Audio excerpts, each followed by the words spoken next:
Hello, all. It's Champion League Week 2 review uh, that that we've got here. Unfortunately, Harding choked to do the review, so I'll do it quickly. I think if guys haven't done the review by Tuesday, I'll quickly do it. Uh, the the two teams that played this week, last week, first off the rank were Man of Leisure and Libba. Libba's in a world of hurt, uh, but he's luckily he had Grundy on field, which you would have thought he would have scored better once Gorn went down, but that wasn't the case. Butters looks like he's gone back to crap, which he usually does. Starts well fresh like a horse, and then everyone buys in, and then he turns into a pile of poo. Horn Francis, he looked awesome round one. He seems like a front runner when everything's going well. He scores really well, but when he has to put in, he's still very green and immature. So unfortunately, he may be up and down all year. Um, Hopefully, he stays crap for next week. Libba plays yours truly and Vizzy, so keep the faith with him, mate. Uh, Also, Alwyn Davey on field, not the best. Uh, Good to see Tony still cruising. 2200 is a good score at this point in the season. We'll move on to the next game with the hoof-hearted captain and the Bush Ducks. Uh, oh, don't know what happened there. But the Bush Ducks absolutely spanked him. So Cal doesn't usually score 2200 this early in the season or at all. So very good win by Cal. He's up there. He could be a contender this year. Um, if only he didn't have Horn Francis, he would have scored a lot more. And he needs to get bloody Fergus Green off field. Anyway, uh, hoof-hearted, apart from Essendon, up top of the ladder. He doesn't have much else to look forward to in Supercoach this year. That looks a horrible team, and I don't know how you fix that, but good luck. Anyway, the next game I'll talk about is Vizzy All Stars versus Blue Boy 888. Tony definitely choked to win this one. I was very hammered at this point in time. I was yeah, going from the races and still going out. I didn't even, yeah, at one stage I thought Laird was scored 79 and the game was still going. And then in the end, yeah, I wasn't very well with it and I just didn't do the captain loophole. But if I did, I would have won by a little bit more against Tony. But all up, Tony has a very similar team to me. Six uniques, bloody hell, and we're only round two. Anyway, Sean Darcy killed him, so it'll be interesting to see if he makes a move on good old Sean. And Callahan, no good, mate. He might still be injured with that shoulder. He might be a late out. Anyways, Tsitsipas playing the Muppets. Very good score by Tsitsipas. Surely leading the league now. That's two big scores, 2 weeks in a row. He's definitely looking like a flag favourite.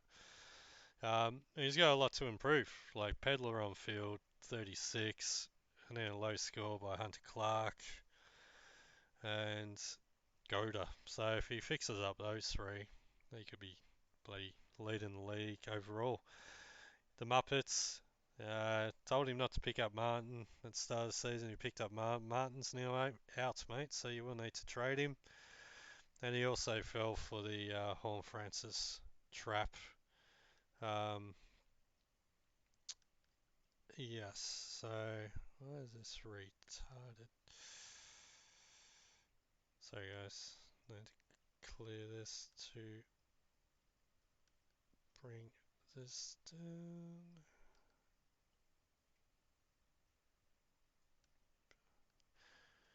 Alright, the next game is Tradeham versus Arsenal, the Duke of Wales. So bloody hell, Tunchy, two losses in a row. You're definitely having a hangover.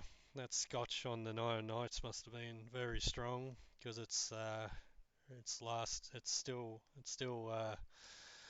still in your system so far. But yeah, how Arsenal goes from his score last week to 22.93, that is a massive effort. So hat off to you. But yeah, got Ben King and Chester on field. So he's still got a lot to improve there. Tonchi, but yeah, another loss in a row. You're in a world of hurt as well as Tony. And then we move on to Sting versus Sheikik. I said last week, Sting will finish top four, and he'll be a very average team for most of the year. And he'll do this by like having his opposition player like Gorn go out in the first minute, score zero, and that was basically the difference in the game. Bad luck Sheets, you'll be back. Good luck with who you trade in for Gorn.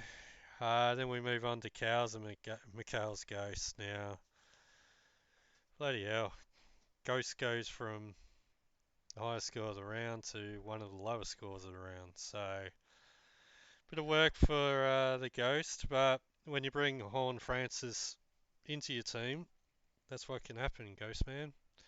So, hopefully, you do your own, you do your better, you do your own homework, and you make better judgments next time.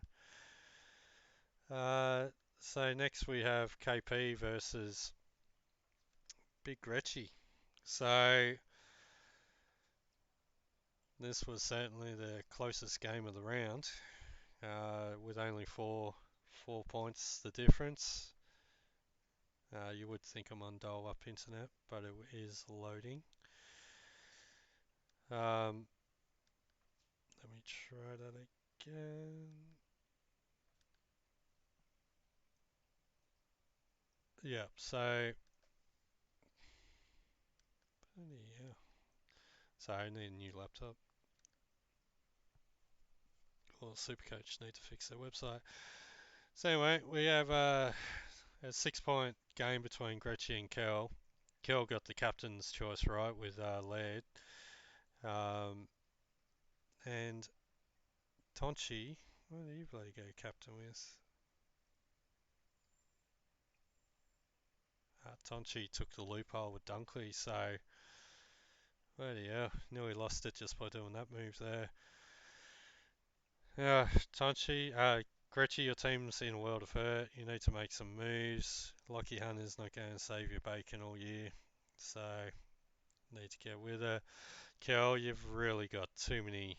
You got some good players on, but you just got too many average good players, and you need to make some moves pretty quickly before the player values change this week, after this weekend.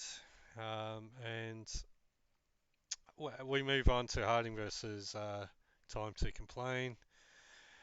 And Harding, or Choking United, scored the highest score of the round with 22,331. Massive score. He's back in the winners books. He's got Oliver in his team. He's got Hopper that he'll need to trade out. But yeah, his team's in a good position. Flanders on field and Constable and McKenzie on field. Will continue to kill his team until he can upgrade and get them off. Uh, Mark's team got really no advice. Bringing Luke Jackson on, what the hell? Anyway, needs a lot of help, that team. Not even a two-time champ can help that team. And then we move over to Daz Cats versus Cam Spurs. Cam is in Jerusalem. He's in the middle of protests at the moment, but that's no excuse for not fielding a team in Champion League, mate. So you lost by 5 points, and you just didn't field a team. So just tell the protesters, hang on, need to do a last-minute trade. or set an emergency. I'm sure they'll understand. Get it done and you won't lose. So I think that's two losses in a row for Cam Spurs. And Daz Cats quietly churning along there. I think that's two in a row for Daz Cats. Anyway, that's it for me. I need to finish my lunch break and get back to work. So have a good weekend all and go Blues.